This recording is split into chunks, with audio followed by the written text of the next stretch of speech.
131 संस्कृति का आरंभ माता के पेट से।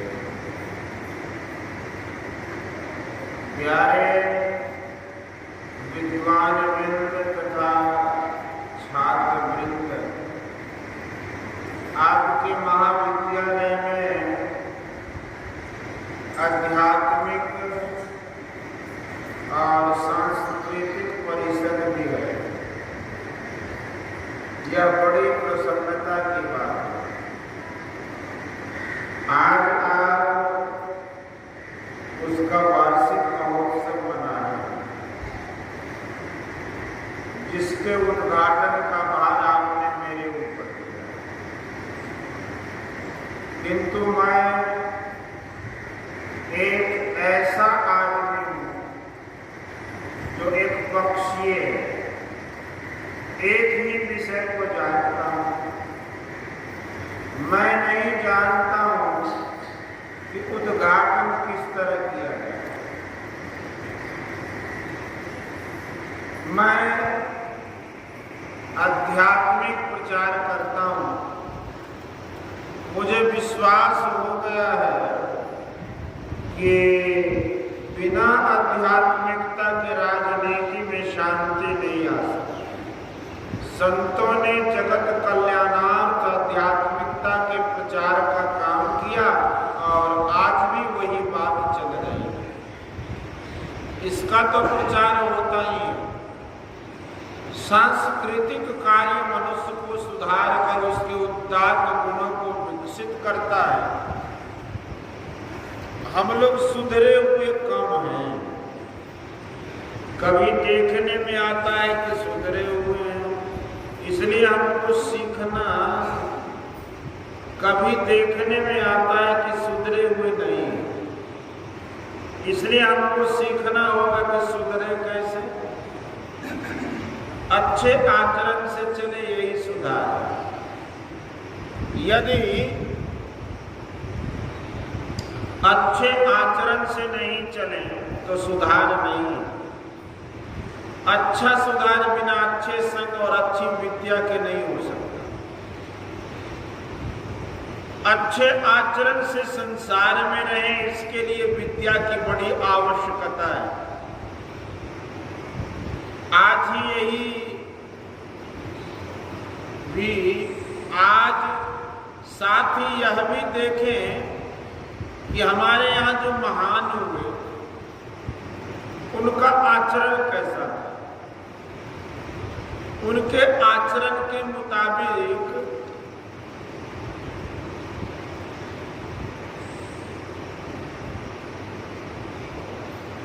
चले तो हमारा कल्याण होगा। एक साधु वेशी हैं, वे मिडिल स्कूल तक जाकर आसन सिखलाते हैं। एक जगह वे गए और जाकर विद्यार्थियों से पूछा कि प्रातः काल उठकर क्या करते, आप क्या करते हैं। सबों ने उत्तर में बताया कि वे सुबह में उठकर क्या करते हैं, किंतु प्रश्नकर्ता किसी के उत्तर से संतुष्ट नहीं हुए।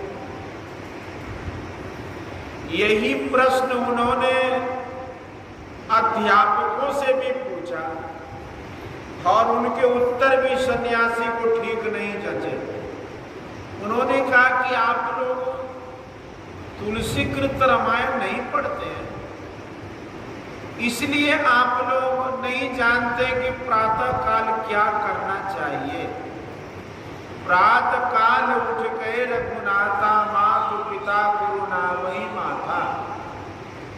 यह नहीं कि एक दिन, बल्कि प्रत्येक दिन। हमारे देश में मर्यादा पुरुषोत्तम श्री राम आदर्श राजा हुए। उनके नमूने पर हम चले तो हमारा सुधार हो। यह देखिए कि उपयुक्त आचरण अपने में है कि नहीं। भगवान बुद्ध का वचन है, जो बूढ़ों को प्रणाम और आदर करते हैं उनकी 4 चीजें बढ़ेंगी: आयु, सुख, सुंदरता और बल। आप पूछेंगे कि भगवान बुद्ध ने यूं ही कहा या होना भी संभव है? तो कहूंगा कि होना संभव है। जिनको आप प्रणाम कीजिएगा उनकी शुभेच्छा आपके प्रति होगी, यह संभव ही है। आज के वैज्ञानिक विद्वान भी कहते हैं कि मनोबल में भी कुछ बल है। शुभेच्छा में भी मनोबल है। इसके लिए शुभेच्छा की, जिसके लिए शुभेच्छा की गई उसकी भलाई हो, पूर्णतया संभव है। भगवान बुद्ध महान व्यक्ति थे। वे विशेष अवतारों में गिने गए। उनका वचन मिथ्या नहीं है। हमारा सुधार माता की गोद से ही होना चाहिए अथवा माता के पेट से ही सुसंस्कृत करने का प्रयत्न होना चाहिए। इसका अर्थ है कि माता पिता स्वयं समुचित रूपेण सुसंस्कृत हो। आपको आश्चर्य होगा कि बच्चा पेट में भी वेद पढ़ता है। पराशर मुनि शक्ति मुनि के पुत्र थे और शक्ति मुनि वशिष्ठ जी के पुत्र थे। वशिष्ठ जी के 100 पुत्र थे, वे मारे गए थे। उन्होंने देखा कि एक पुतोहू के गर्भ में बालक है, इसलिए उसकी किसी तरह सुरक्षा की जाए। उसको सुरक्षित स्थान में रखने के लिए वे कहीं ले जा रहे थे। वशिष्ठ आगे और पुतोहू पीछे थी। शक्ति मुनि की तरह कंठ स्वर से वह पेट का बच्चा वेद ऋचा गाता था। वशिष्ठ जी ने कहा, पुत्री यह कौन गा रहा है? पुतोहू बोली कि वह आपका पोता है जो मेरे गर्भ में है। आपको आश्चर्य होगा कि यह कैसे संभव है, किंतु परमात्मा की सृष्टि में क्या नहीं हो सकता। एक विद्वान आज कहते हैं कि सब मैंने बनाया। मैंने कहा कि संसार भंडार से कुछ लिए बिना एक घास या एक चुटकी मिट्टी बना दीजिए, हो नहीं सकता। ईश्वर की लीला अद्भुत है, परमात्मा की आश्चर्यमयी लीला है। कौन चीज कैसे बनी कोई ठीक ठीक कह नहीं सकता। प्रहलाद अपनी माता के पेट में था। नारद ने जो ज्ञान प्रहलाद की माता को सुनाया वह ज्ञान प्रहलाद को मिल गया और गर्भ से ही ज्ञान ध्यान लेता आया। चक्रव्यूह का भेदन करना कोई नहीं जानता था, एक अर्जुन जानता था, किंतु वह दूसरी जगह युद्ध करने के लिए चला गया था। जिस समय अभिमन्यु पेट में था उसी समय उसकी माता ने अर्जुन से जिज्ञासा की थी कि चक्रव्यूह में कैसे प्रवेश किया जाता है। उन्होंने वर्णन किया और उस विद्या को अभिमन्यु ने गर्भ में ही सीख लिया। संस्कृति का आरंभ माता के पेट से होता है। इसके लिए चाहिए कि माता पिता दोनों सुसंस्कृत हों और जन्म माता पिता उसको अच्छे आचरण से रखें, घर का आचरण अच्छा हो, पाठशाला में जब वह जाए तो अध्यापक के उत्तम आचरण को देखकर बच्चे भी अच्छे आचरण सीख सकें। मोहम्मद साहब के पास एक बुढ़िया अपने पोते को ले गई जिसको सर्दी हुई थी। मोहम्मद साहब बोले इसे कल ले आया। दूसरे दिन बुढ़िया फिर अपने पोते को लेकर मोहम्मद साहब के पास गई। मोहम्मद साहब बोले आज जाओ, इसे कल ले आना। बुढ़िया फिर मोहम्मद साहब के पास आई। इस प्रकार कई दिनों तक लगातार उस बुढ़िया को मोहम्मद साहब बुलाते रहे और बुढ़िया आती रही। अंत में मोहम्मद साहब बोले कि बच्चे को शक्कर नहीं खिलाओ, सर्दी छूट जाएगी। बुढ़िया भिन्न आई और बोली कि आपने पहले ही दिन यह बात क्यों नहीं कही जो आज लगातार कई दिनों तक हैरान कर लेने के बाद आपने यह बात कही। मोहम्मद साहब बोले कि मुझे भी सर्दी लगी थी और मैं भी शक्कर खाता था, किंतु शक्कर छोड़ देने पर मेरी सर्दी छूट गई। यदि मैं शक्कर खाता और दूसरे को शिक्षा देता कि शक्कर मत खाओ तो इसका कोई प्रभाव नहीं पड़ता। मैंने शक्कर खाना छोड़ दिया, तब आज मैंने तुमसे कहा है। इसी तरह हमारे आचार्यगण अध्यापक गण अपने में अच्छे आचरण लावे तो लड़के भी अच्छे आचरण से रहेंगे।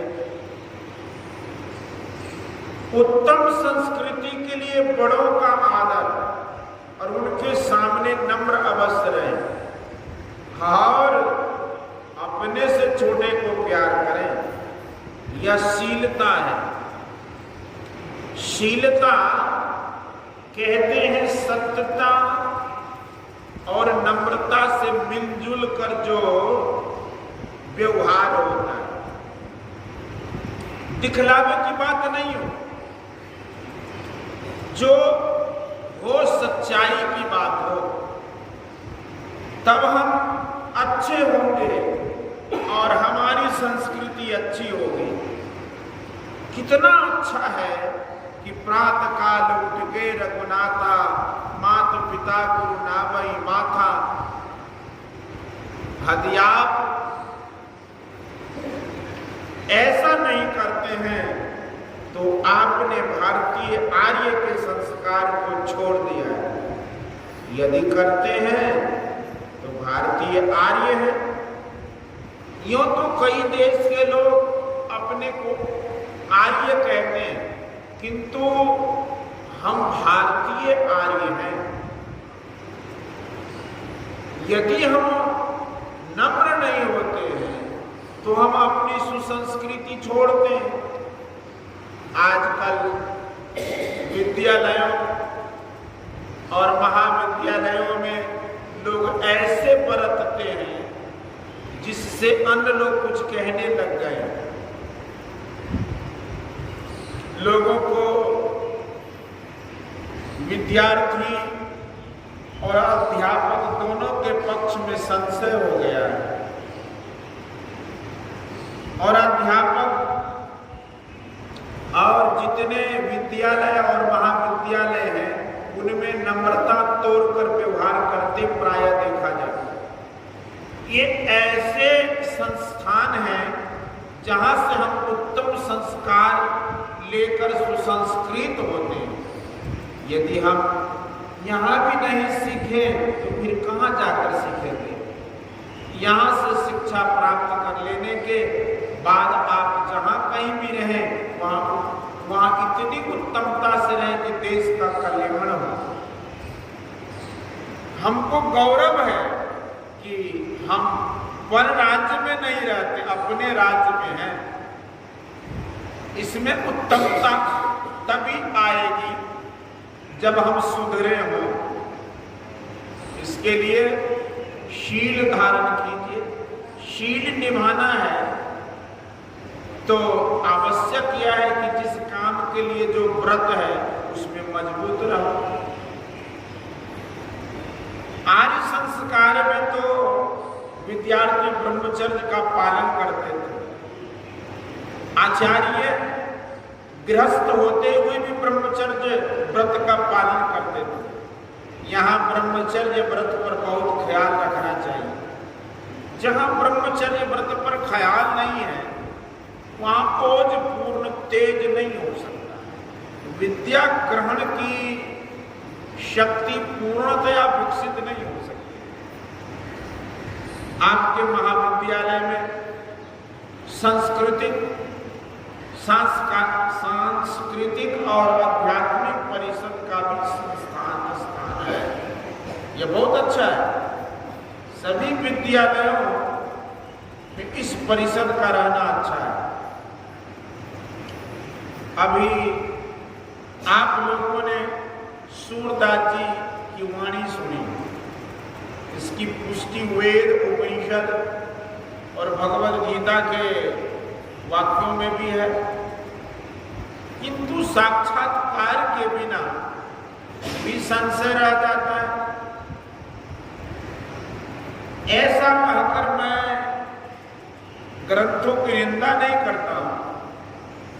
ग्रंथों से ही साक्षात्कार नहीं होता, साधन द्वारा साक्षात्कार होता है और साक्षात्कार होने पर ही संशय छूटता है। सूरदास जी की वाणी को फिर दोहराता हूं। वे कहते हैं वो आपन ही में पायो शब्द ही शब्द भयो पुजियारो शतगुरु वेद बतायो जो कुरंग नाभि कस्तूरी ढूंढत फिरत बुलायो फिर चेत्यो जब चेतन हुए करी आपन ही तन छायो राजकुमार कंडे मणिभूषण ब्रह्म है कहो कमायो दियो बताए और सत जन तब तन को पाप नशायो सपने माही नारी को भ्रम भयो बालक कहूँ हेरायो आजादी लखनऊ जो को तो ही है ना कहूँ गयो न आयो सूरदास समझे कि यह गतिमरी मन मुस्कायो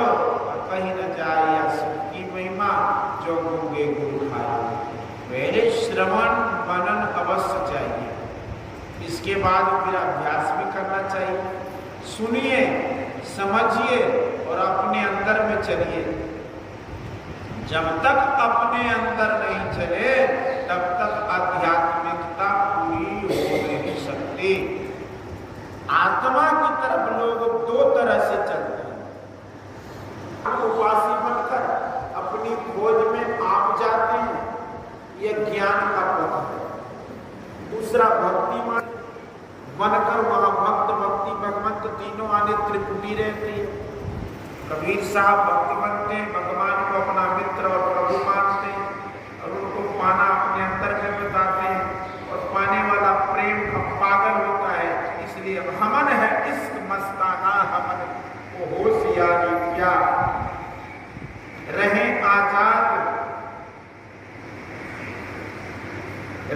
आजाद या जग से हमन दुनिया से यारी प्यारे बिछुड़े हैं प्यारे से भटकते दर बदर फिरते हमारा यार है हमें हमन को इंतजारी क्या खलक सब नाम अपने को बहुत कर सिर पटकता है हमन को नाम साचा है हमन दुनिया से यारी क्या न पल बिछुड़े पिया हमसे न हम बिछुड़े प्यारे से उन्हीं से नेह लागी है हमन को बेकरारी क्या कबीरा इश्क का माता दुई को दूर कर दिन से जो चलना राह नाजुक है हमन सिर बोझ भारी। होशियारी नहीं तो क्या बेवकूफी में रहने को कहा है। धूर्त भी होशियार होता है, जिसको अंग्रेजी में कनिंग कहते हैं। धूर्तता छोड़कर कबीर साहब होशियार थे। आजकल बहुत धूर्तता की होशियारी है। ऐसी होशियारी को छोड़कर शुद्ध और सीधा रास्ता पकड़ो और उसमें होशियार रहो।